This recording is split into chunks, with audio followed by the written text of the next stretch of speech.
So Monday Night Raw had a hot button of a topic, and I knew right then and there when I watched it, I knew I had to talk about this. So before the show, it was revealed that Roman Reigns and John Cena were going to go one-on-one at No Mercy this year. And that surprised a lot of people. They thought this was being saved for WrestleMania, or at least Survivor Series, one of the big four. But instead we got a B-level pay-per-view. Now, they already had Braun Strowman versus Brock Lesnar, so why would they give away Roman Reigns and John Cena?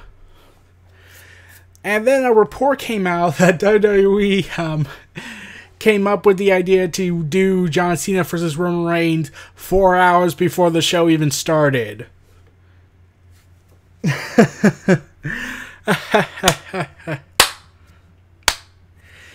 Oh, Vince, you just love changing up plans, because originally it was said that the original plan was for Miz and Samoa Joe to go after Roman Reigns and John Cena respectively.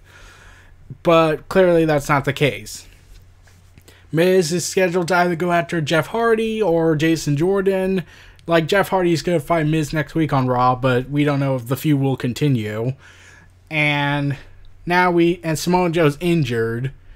So now we got Roman Reigns versus John Cena, and they admit it's a WrestleMania-worthy matchup, and that's like saying, if we put it in a WrestleMania-worthy matchup, and it's WrestleMania, people are going to boo louder than they ever have before, especially with two of the most hated guys in backstage history. One is a force down people's throats, and the other one is a conniving politician who screw anybody over. Yeah. And then when this contract signing was announced, I was like, okay, when is it going to turn into a brawl? Because if this was SmackDown, I would give it the benefit of the doubt that maybe it won't turn into a brawl. But it's Raw, so Raw likes to keep it safe a lot. Not this time, especially with John Cena on the case. Cena makes his way to the ring after Kurt Angle makes the introductions. He should have made a joke about the whole contract ritual that happens.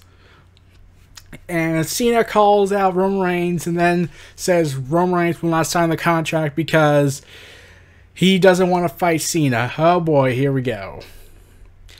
Reigns then comes out and asks Cena if he really thought that, and Reigns says Cena may not be able to understand this because no one has ever said it to him before.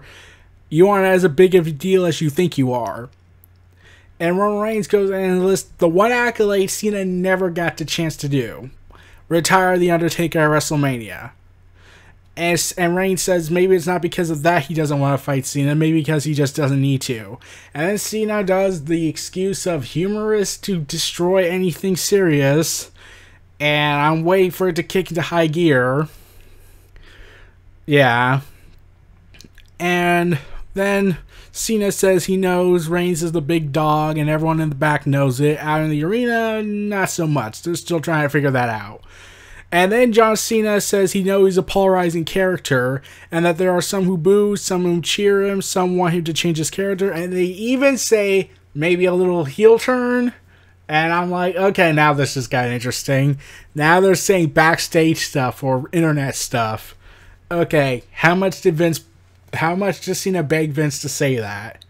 Because we all know Cena is part of the triumvirate of WWE. Kevin Dunn, Vince McMahon, and John Cena are at the helm. So, yeah, with Reigns, the people go back and forth with him because Reigns, as Cena said, is a corporately created John Cena bootleg. And I'm like, oh, damn. Oh, God. Okay, there are two things they could do with this. They could either build this all up, or they're just doing it for the sake of entertainment because they know fans will react in a way because everyone looks at Roman Reigns like that. And I'm thinking, like, they should build on that. Like, they did it with Ric Flair and Shawn Michaels back when he was part of Evolution. And Ric Flair called out Shawn Michaels for being a Ric Flair wannabe back in, like, 2004. No, wait, 2003. Yeah. And then Cena claims that he isn't The Undertaker. And then Cena said this line that really kind of pissed me off. He called The Undertaker a battered old veteran at the end of his career with a bad hip. this is the second time John Cena has taken a shot at The Undertaker. The first time was when, okay, yeah, the first time happened when John Cena addressed that The Undertaker never shows up. And I'm like, there's a legitimate reason for that. It's not The Rock, it's not you who has Hollywood backstage commitments. No, it's because Undertaker's health is at stake here. He could be paralyzed. I'm like, we all been preaching that he should stop, but that's ultimately his choice, unfortunately, as much as everyone tells him to stop. But Cena treats it like that's not a reason. And that kind of pissed me off. Like, is this how far Cena's willing to think he's bigger than The Undertaker at this point? And then Cena says he's the fastest, strongest, and hungriest that he has ever been in his life. Then it explains that Reigns will not sign the contract is because his Roman Empire will crumble, pretty much.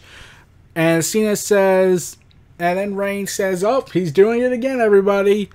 And Cena can take anything and spin it. Reigns says the boos on Cena is because he sucks. And Cena says they boo Kurt Angle for that, and he ends up and he is a gold medalist, so it's okay. And then Roman tells him to shut up. Reigns pauses after forgetting his line.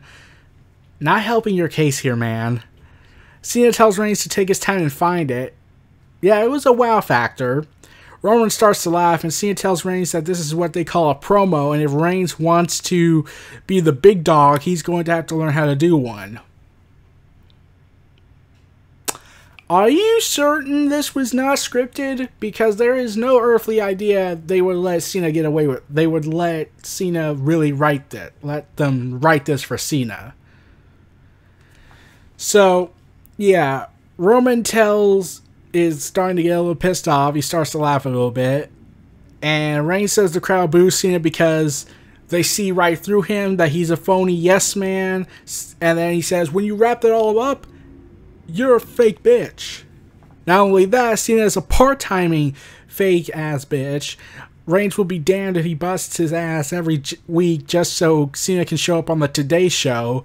Cena's going to jump off his big bus with his golden shovel and bury all the young talent as possible.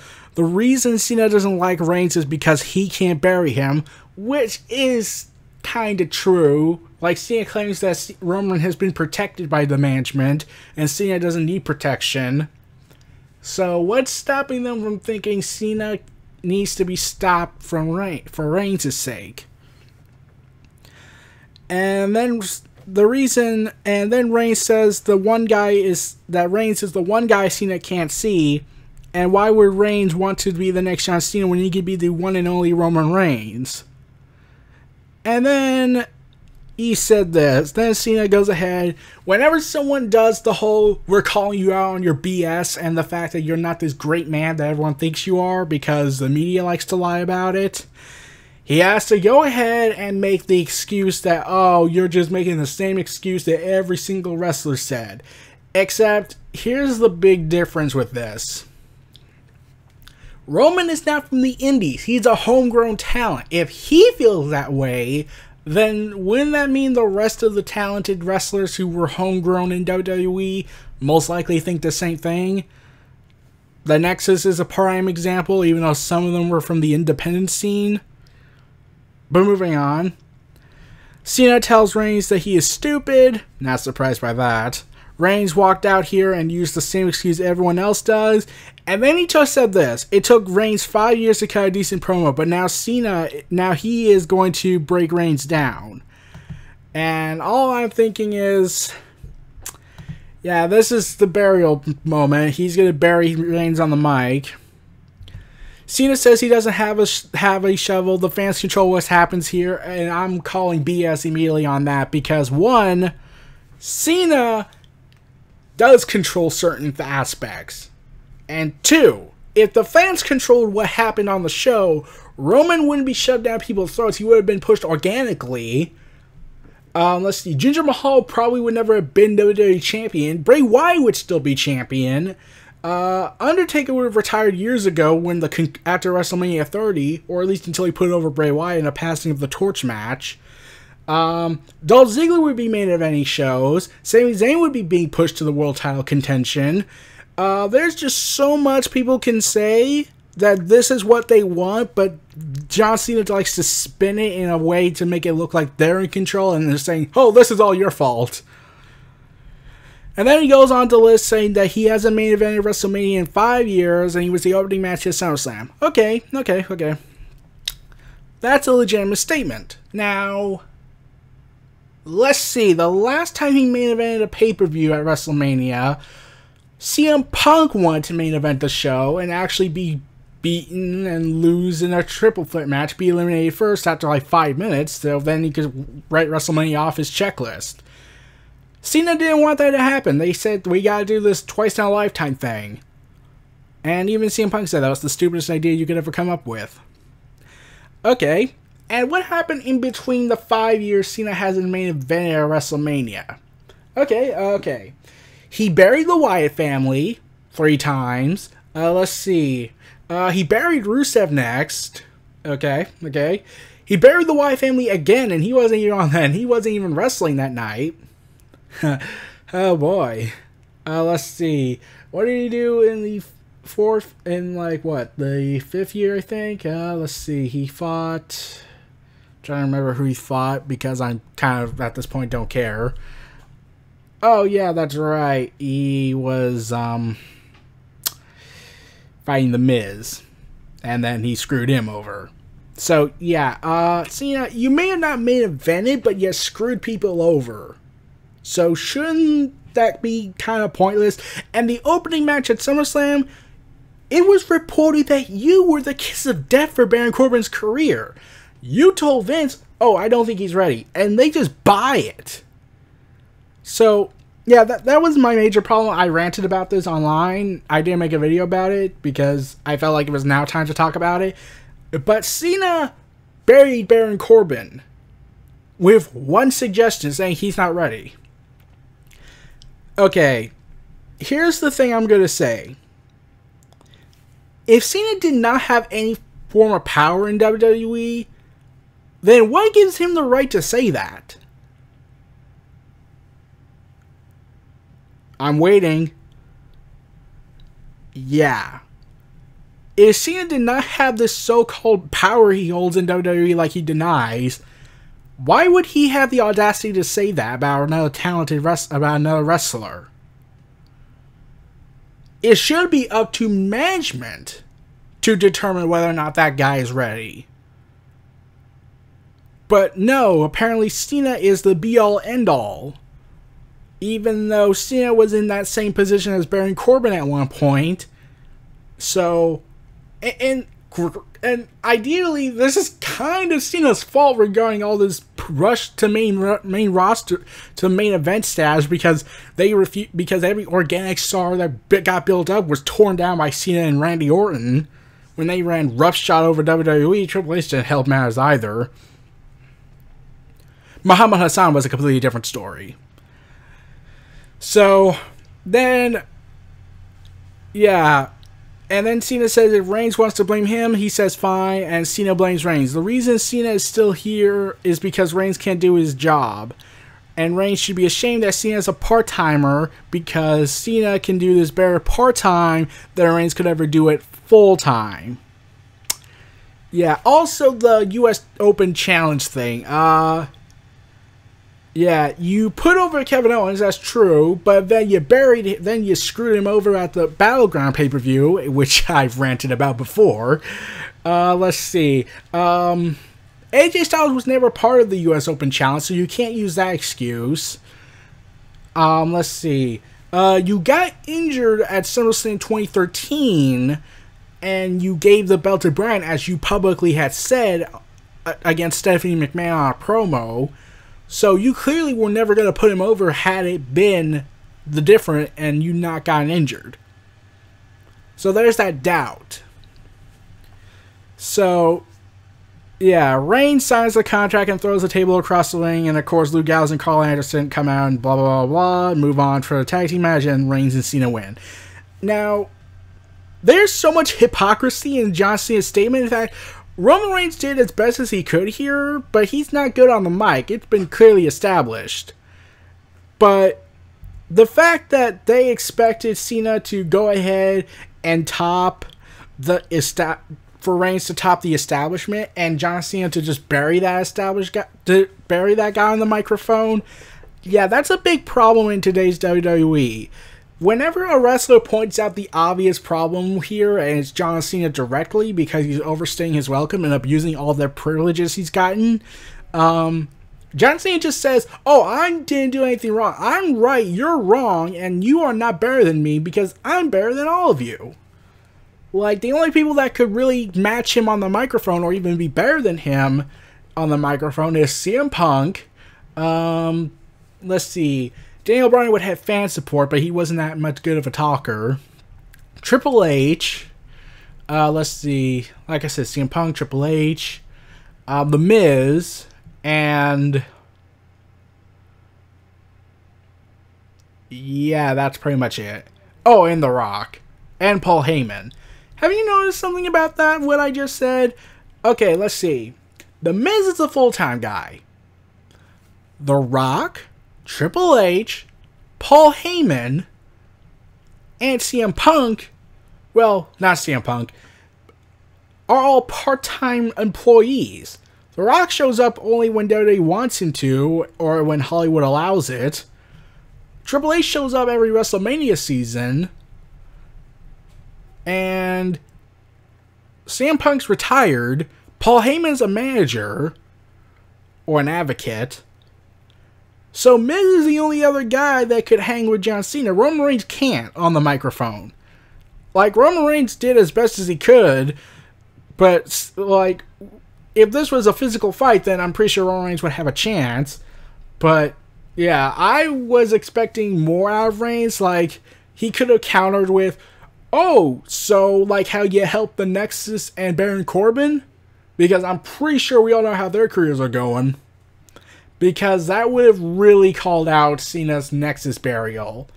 Like, and he can't deny that statement. He tried to spin it around, try to change the wording of everything that was being said about him for the last several years into saying, oh, it wasn't a burial. It wasn't. It was, I'm going to BS excuses, whatnot. Whereas you have two top-tier stars, and Chris Jericho and Edge say, yeah, Cena screwed them over big time. We wanted it to be different, but Cena said this, and creative just went with it. If two of the most honest guys in this business are calling him out on this, and they have nothing to gain out of this. They have nothing to gain. Like, Edge is retired. Chris Jericho has done it all. So what would they really gain out of this? Out of calling out John Cena on his BS? And didn't Zack Ryder, who at this point had nothing to lose with WWE, even if he got fired, he at least could go somewhere else. Didn't Zack Ryder say in a Talk Is Jericho podcast that the only reason WWE paired him up with Cena was so Cena can bury him and make Zack Ryder look like an idiot during the whole Kane feud? Cena. Okay, let's say if Cena wasn't a politician backstage. Why is he not standing up for the younger talent? He could just tell Vince, no, I recommend we do this. I recommend we put this guy over. You know, like Terry Funk did in ECW. Like The Undertaker did during the Attitude Era and Ruthless Aggression Era. Like, he would have put over Muhammad Hassan if the controversy never happened. And let's see, Daniel Bryan was humble, and he wanted to put people over, even though fans didn't want him to put people over, unless he was the spotlight. Yeah, that's when the Yes Movement was really toxic. So, Cena, I'm really confused of the messages you're trying to send here. In fact, didn't you also bash Randy Orton on the microphone once by saying, hey, you have a chance to cut a decent promo here? And you just bashed him for not having the courage to speak up, since, you know, he also forgot his lines. Yet you're like, everyone tends to forget about Randy Orton because he likes to do his athleticism, do the talking. So, yeah, Cena, you're really giving mixed messages here, and a whole lot of hypocrisy. In fact, I would have loved if Roman Reigns called out John Cena's politicking against the Nexus and Baron Corbin and the Wyatt family, and how he might sleep with Vince. That would have actually been funny. And a lot of people were debating all over the internet, including wrestlers, also saying, like, was this real? Were they really having legitimate heat?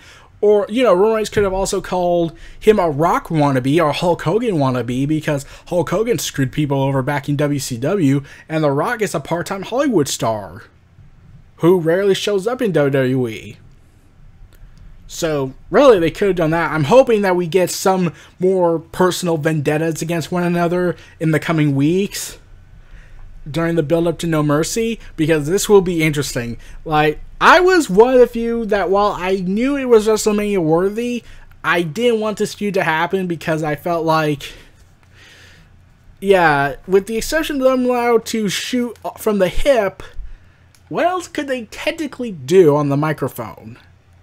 Like, Roman Reigns will be forced to say lines that wouldn't work, and John Cena will be allowed to do whatever he wants because, oh, I'm John Cena, I run this place. So, yeah, this was an awesome contract signing, but there's just so much hypocrisy in Cena's statement, and yes, there's some hypocrisy in Roman Reigns' statement. Heck, I would have loved if Roman Reigns said, you want to know why I'm better than you? Not only because I do this full time, because I'm making more money than you. Like, that would have been hilarious and a throwback to the whole I'm just a guy getting rich promo that he cut in an interview. That didn't help his case, but that would have cemented a legitimate heel turn. Like, that would have been interesting. Like, this was the most we ever got out of Roman Reigns on the microphone. This was probably his best promo, yet also his worst, since he's working with a guy who has an ego the size of Hogan. So, in fact, let's not call him Hulk Hogan, let's call him Terry Bollea. So, yeah, it's going to be interesting when Roman Reigns and John Cena finally go at it, because I want this to be a physical, brutal matchup, especially since what happened on the contract signing. So, make sure to watch Monday Night Raw for a couple of weeks. I never thought I would say that. So, like I said, let's see how this plays out, and then I'll be making a full build-up video about No Mercy after Raw, when the final Raw before No Mercy happens. So, this was Neo Reality Entertainment. Feel free to like, comment, subscribe, and donate. Stay tuned for more.